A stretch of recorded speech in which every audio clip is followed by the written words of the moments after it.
드라마델리입니다. 미녀와 순정남 드라마가 방송되었습니다. 오빠는 나의 별, 나는 오빠의 달. 박도라가 했던 말이 결국 고필승에게 단서가 되었네요. 박도라는 드라마 촬영 현장에서 고필승을 대신해 넘어지는 사다리를 맞고 쓰러지게 되었는데요. 이 즈음 고필승은 김지영이라는 여자가 박도라로 착각해 보이곤 해서 혼란을 겪고 있던 중이었네요. 더구나 김지영 역시 오래전 그 집에서의 고필승 모습을 기억해내고는 전생에 이 집에 살았던 게 아닌가 이상하다고 말을 했었고 말이죠. 이미 죽은 박도라가 누군가의 몸에 빙의한 게 아니라면 김지영은 분명 박도라임에 틀림이 없다고 고필승은 생각했던 건데요. 그래서 고필승은 결국 보고야 말았죠. 쓰러져 응급실로 옮겨진 박도라의 침상에서 함께 타투를 새겼던 별 모양이 김지영의 발목에 그려져 있던 것을 말이죠. 오빠는 나의 별, 나는 오빠의 달이라며 환하게 웃던 박도라는 자신과 고필승의 발목의 별과 달 그림을 정표처럼 새기자 했던 거죠. 이 정도면 누가 뭐라 해도 김지영은 박도라가 맞습니다. 하지만 김지영은 자신이 김지영이라고 믿고 있는 상황이라 고필승은 눈에 보이는 확실한 증거가 필요했었네요. 그래서 백미자와 유전자 검사를 위해 노력을 했던 거고요. 하지만 유전자 검사 결과 역시 고필승에게 의미로운 결과를 보여주지 못했죠. 그래서 결국은 김지영을 만났던 바닷가 마을로 찾아갔던 건데요. 할머니 순정이 들려준 이야기보다 더 정확한 건 동네 사람들의 이야기였네요. 2년 전 없어졌던 김지영이 다시 나타났지만 얼굴도 행동도 모든 게 다른 사람 같았다고요. 많이 다친 상태라 얼굴은 수술을 해서 달라졌다고는 하지만 체격이나 말투 그리고 행동까지 전혀 다른 사람 같았다고 동네 사람들은 말을 했었네요. 당연히 그럴 수밖에 없었던 게 바닷물에 밀려와 모래밭에 쓰러져 있던 사람은 김지영이 아니라 박도라였으니까요. 하지만 박도라는 바다에 빠지는 순간 정신을 잃었고 떠밀려 모래밭으로 오는 상황까지 바위에 부딪히고 하면서 머리도 다치고 얼굴도 많은 상처를 입을 수밖에 없었습니다. 그래서 박도라가 깨어났을 땐 자신의 기억을 모두 잃었던 상황 같은데요. 그래서 박도라는 자신의 이름이 김지영이라는 순정할머니의 말을 믿었던 것으로 보이네요. 머릿속이 완전 하얀 백지 상태였기 때문이기도 하지만 자신을 김지영이라 부르면서 정성으로 보살피는 순정할머니의 행동을 보고는 자신이 할머니의 손녀라는 걸 믿을 수밖에 없는 상황이었습니다. 그렇게 박도라는 2년을 살았네요. 그러다 우연히 바닷가로 드라마 촬영을 하러 온 고필승을 만나게 된 거고요. 그런데요. 고필승은 박도라가 김지영이 아니라 박도라라는 걸 알게 되는 것으로 드라마는 전개되어 가지만 박도라는 자신이 박도라라는 걸 모르는 걸로 연결을 해가는 중입니다.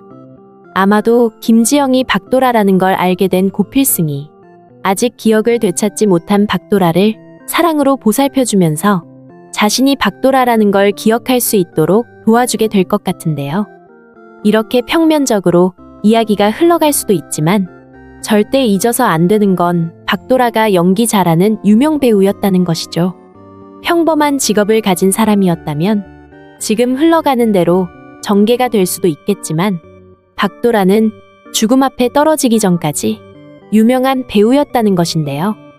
지금 박도라가 고필승의 집에 기거하게 되고 오래전 고필승이 고대충이었던 시절에 친하게 지냈던 일들을 떠올리게 되면서 자신의 과거를 기억하게 된다는 건 설득력이 떨어지는 이야기입니다.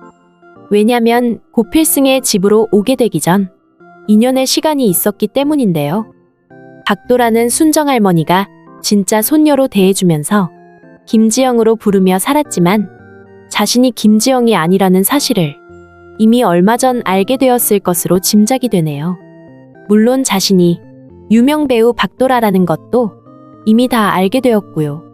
하지만 박도라는 어떤 선택권도 없었네요. 이미 세상은 자신이 죽었다고 알고 있는 상황이었던 건데요. 그리고 지금에 와서 다시 살아났다고 나서본들. 자신에게 짐지워진 백미자라는 엄마, 그리고 스폰서의 지원을 받으며 배우 생활을 해왔다는 더러운 주홍 글씨를 지울 수는 없었기 때문입니다. 백미자와 스폰서 문제, 그 두 가지 문제로 박도라는 고필승이라는 사랑하는 남자가 있었지만 2년 전 바다에 몸을 던진 건데요. 몇 년이 흘렀다고 해서 그 모든 문제가 순식간에 해결되는 건 아닙니다. 아직은 많은 사람들 머릿속에 박도라의 주홍 글씨가 아주 선명하게 남아있기 때문인데요.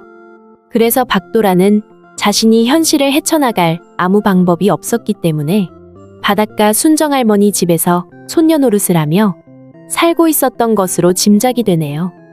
박도라는 이제까지 백미자로부터 사랑이라는 걸 받아본 적이 없었습니다. 늘 자신은 가족을 위해 희생되는 역할만 했던 것인데요. 어려서부터 아빠 없이 살아가는 엄마 백미자와 오빠 동생을 위해 자신이 돈을 벌어와 입에 풀칠이라도 하며 살았었죠. 12살 어린 나이에도 어른들만 다니는 성인 클럽에서 무대에 올라가 노래를 불렀던 건데요. 평생 가족을 위해 희생만 하며 살았던 고단했던 삶이 너무도 지쳐 그 삶의 끈을 놓아버린 것이기 때문에 다시 현실로 돌아갈 이유는 조금도 없었던 것 같네요.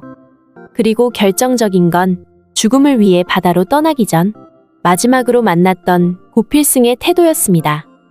박도라가 죽으러 떠나기 얼마 전 백미자의 빚 때문에 밀리고 밀려 결국 박도라는 공진단과 결혼을 결심했었죠. 어쩔 수 없이 박도라는 고필승을 찾아가 이별을 고했습니다. 좋아한 적 없었다고, 모두 가식이었다고, 자신을 욕하고 잊어버리라 했었는데요. 끝까지 자신이 책임지며 함께 가고 싶었던 고필승은 그런 박도라의 말에 엄청난 상처를 받았던 게 사실입니다. 왜냐면 자신은 박도라에게 필요한 돈이 없었기 때문인데요. 사랑하는 여자를 위해 해줄 수 있는 게 없어 자괴감이 컸던 고필승에게 박도라가 헤어지자고 했으니 너무도 절망적인 마음이 되었던 것인데요. 더구나 박도라는 고필승을 사랑한 적도 없었다고, 모든 건 다 거짓이었다고 하니 멘붕 상태가 될 수밖에 없었겠네요. 그러다 스폰서 문제가 터졌고 그 직후 박도라가 고필승을 찾아왔었죠. 스폰서 문제는 모두 가짜라고, 그러니 그거는 믿으면 안 된다고 고필승에게 말하려 했던 건데요. 오빠, 그 기사 다 잘못된 거야. 다른 사람들은 다 나를 오해해도 오빠한테만큼은 그런 오해 받고 싶지 않아서 그래서 박도라는 고필승을 찾아왔다는 말이었네요. 하지만 그땐 이미 고필승이 박도라의 이별선언 때문에 심하게 상처받은 상태라 박도라를 따뜻하게 대해줄 수 없었네요. 박도라, 난 네가 이렇게까지 바닥인 줄 몰랐어. 네가 돈에 환장해서 나 버리고 돈 많은 남자에게 간 건 이해해 보려고 했어. 그런데 네가 아무리 돈에 환장했어도 그런 짓까지 하는 건 아니잖아. 싸늘하고 냉정한 고필승의 모습에 박도라는 너무도 괴로웠는데요. 대체 돈을 얼마나 많이 주면 그런 짓까지 하지? 너 왜 이렇게 살아? 속상한 마음을 박도라에게 쏟아붓던 고필승은 절대 해서는 안 되는 말을 덧붙이고 말았습니다. 아니다. 네가 어떻게 살든 내가 무슨 상관이야. 너 마음대로 살아. 대신 다시는 내 앞에 나타나지 마. 너무도 뼈아픈 말을 남기고 고필승은 먼저 그 자리를 뜨고 말았습니다. 한참 서서 지켜보던 박도라는 바로 차를 타고 바닷가로 달려갔던 것이고요. 박도라가 백미자의 빚 때문에 어쩔 수 없이 공진단과 결혼을 하려고 했었던 건 사실입니다. 하지만 웨딩드레스를 입어보다가 박도라는 쓰러지고 말았었죠. 사랑하는 고필승을 두고 공진단과 결혼하기 위해 웨딩드레스를 입고 있는 자신이 견딜 수 없었던 건데요. 그래서 약혼도 결혼도 무산이 돼버리자 공진단은 나쁜 마음을 먹었네요. 박도라를 다시는 세상에 못 나오게 만들어버리겠다고 말이죠. 그래서 사람을 시켜 화장품 광고를 찍자며 박도라를 불렀던 거죠. 한 푼이라도 벌어보겠다고 화장품 광고 계약을 위해 박도라가 직접 호텔 객실까지 가게 됐던 것이고요. 공진단의 계획대로 객실에서 남자와 둘이 있던 장면은 모두 녹화가 되었네요. 결국 호텔 영상은 세상에 퍼지게 되었고 말이죠. 그렇게 만든 공진단이 정말 죽이도록 미운 건 맞습니다. 그 일 때문에 박도라가 죽을 결심을 하고 바다로 갔을 수도 있는 거고요. 하지만 그걸 막을 수 있었던 사람이 바로 고필승이었죠. 아무리 세상이 나를 버렸다 생각이 들어도 단 한 사람, 나를 믿어주는 사람이 있다면 그 사람은 삶의 끈을 꼭 잡고 있을 수 있는 건데요. 아마도 박도라는 고필승조차 자신을 믿어주지 않았기 때문에 미련 없이 바다에 몸을 던질 수 있었던 것으로 보이네요. 그래서 박도라는 모든 기억을 되찾았지만 고필승을 먼저 찾아가지는 않았던 것으로 생각이 됩니다. 아마도 바닷가에 고필승이 드라마 촬영을 오지 않았더라면 박도라는 김지영이라는 이름으로 몇 년을 더 그렇게 살았을 것으로 생각이 되는데요. 아직 마음의 준비가 되기 전에 우연히 촬영을 온 고필승을 만나게 되었고 박도라는 김지영이라는 이름으로 다시 살아보기 위해 고필승을 따라 서울로 온 것으로 짐작이 됩니다. 우연이라고 하기엔 서울로 처음 올라왔다면서 하필이면 고필승 집 근처에 자취방을 얻었다는 것도 기억이 없었다면 말이 안 되는 것이죠. 그러다 결국 지금은 고필승의 집에 새들어 살게 된 건데요. 고필승이 자신이 박도라라는 걸 알게 되었다고 해도 한동안은 자신이 김지영인 것처럼 그대로 유지하지 않을까 예상이 됩니다. 고필승을 사랑하는 마음은 여전하지만 아직은 그때의 상처가 아물지 않아서인데요. 아마도 고필승이 지극정성 박도라의 기억을 되돌리기 위해 열심히 노력하는 모습을 보게 되면서 언젠가 스르르 마음의 문이 열리게 되지 않을까 예상이 됩니다. 하루빨리 두 사람의 예전의 사랑 회복이 돼서 알콩달콩 행복한 모습 보여주면 좋겠습니다. 드라마델리였습니다. 재미있으셨다면 구독과 좋아요 부탁드릴게요. 감사합니다.